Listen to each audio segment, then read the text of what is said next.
Communication में दो चीज़ें बहुत महत्वपूर्ण हैं। अच्छा, पहले कम्युनिकेशन क्या है?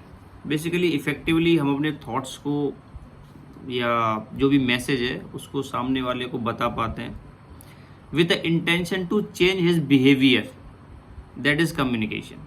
यानी अल्टीमेटली वी वांट हम चाहते हैं कि उसका व्यवहार बदले। फॉर एग्जांपल हम चाहते हैं भाई मेरे लिए एक गिलास पानी ले आओ, वो पानी लेके आ रहा है, तो उसका व्यवहार में वो रिफ्लेक्ट होना चाहिए, दैट इज़ ट्रू कम्युनिकेशन।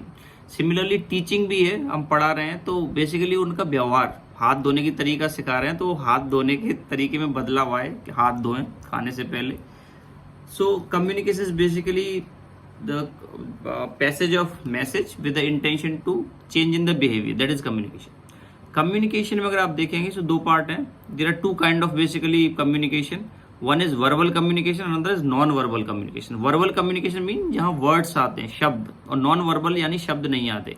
आपको जानकर आश्चर्य होगा कि नॉन वर्बल कम्युनिकेशन 93% है और हम सिर्फ 7% जो कम्युनिकेशन है वो वर्बल कम्युनिकेशन है। हम यानी शब्दों को इतना महत्व देते हैं, वर्ड्स को इतना महत्व देते हैं, लेकिन वास्तव में आपकी बॉडी लैंग्वेज क्या है, आप बिना शब्दों के बॉडी आवाज की टोन क्या है, आप आवाज की तीव्रता क्या, कितनी तेजी से बोल रहे हैं, जोर से बोल रहे हैं, आप में मॉड्यूलेशन क्या है, वेरिएशन क्या है, बॉडी लैंग्वेज, वो सारी चीजें ज्यादा महत्वपूर्ण है 93%। And 7% is only this verbal communication और वर्ड्स वाला जो कम्युनिकेशन है। ना कम्युनिकेशन में दो एस्पेक्ट हैं, one is speaking, another is listening. Okay, आपको पता होगा लिसनिंग और हियरिंग में फर्क है। हियरिंग यानी सुनना और लिसनिंग यानी एक्चुअली एक्टिवली सुनना और समझना, that is listening. So we are talking about listening.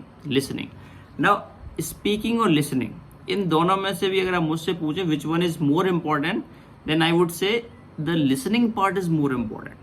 So हम अपना पूरा जीवन लगा देते हैं कि बोलने की कला कैसे सीखें, बट उससे ज़्यादा महत्वपूर्ण है सुनने की कला कैसे सीखें। और सुनने की कला सीखना बड़ा आसान है, थोड़ा सा धैर्य धारण करें, थोड़ा सा पेशेंस डेवलप करें और सामने वाले को कंप्लीट करने दें अपनी बात, कभी ओवरलैप ना करें। जब वो कंप्लीट कर दे तब आप आंसर करें पूरी बात। कई बार ऐसे होता है कि हम सामने वाले की बात खत्म होने से पहले ही उसका जवाब दिमाग में सोच चुके होते हैं और कोशिश करते हैं कैसे भी उसको बोले, यहाँ तक कि कई बार उसको उसकी बात पूरी करने ही नहीं देते।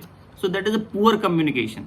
तो सिर्फ अगर आप यही सीख जाते हैं कि लिसनिंग में भी there is something non empathetic listening और कंपैशनेट लिसनिंग। एम्पैथेटिक यानी सामने वाले की बात को समझना और महसूस करना, एम्पैथेटिक लिसनिंग है। तो अगर आप लिसनिंग इंप्रूव कर लेते हैं तो इमीडिएटली आपका उसी क्षण से 50% से ज़्यादा आपका कम्युनिकेशन इंप्रूवमेंट हो गया।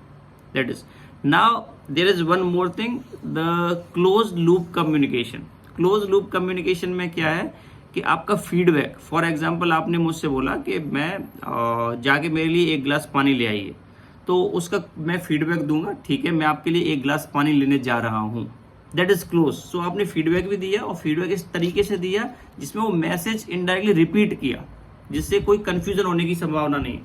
फॉर एग्जाम्पल आपने मुझसे ये दूसरा सिनेरियो, आपने बोला एक गिलास पानी ले आई, मैंने कहा हाँ। इसमें हो सकता है मैंने एक गिलास पानी सुनाओ, हो सकता है मैंने 2 गिलास पानी सुनाओ, कई बार नॉइज है, आसपास बहुत नॉइज है, पूरा मैसेज मैं समझाऊं नहीं समझा कुछ भी। तो क्लोज लूप कम्युनिकेशन की कोशिश करें आप और लिसनिंग पे ज़्यादा ध्यान दें, ठीक है। उम्मीद है ये कम्युनिकेशन की छोटी छोटी जो बातें मैंने आपके साथ शेयर की हैं वो आप अपने व्यवहार में लाएंगे, अपने परिवार को और आसपास के लोगों को भी सिखाएंगे और ये डेफिनेटली आपकी लाइफ में एक पॉजिटिव इम्पैक्ट लेके आएंगे।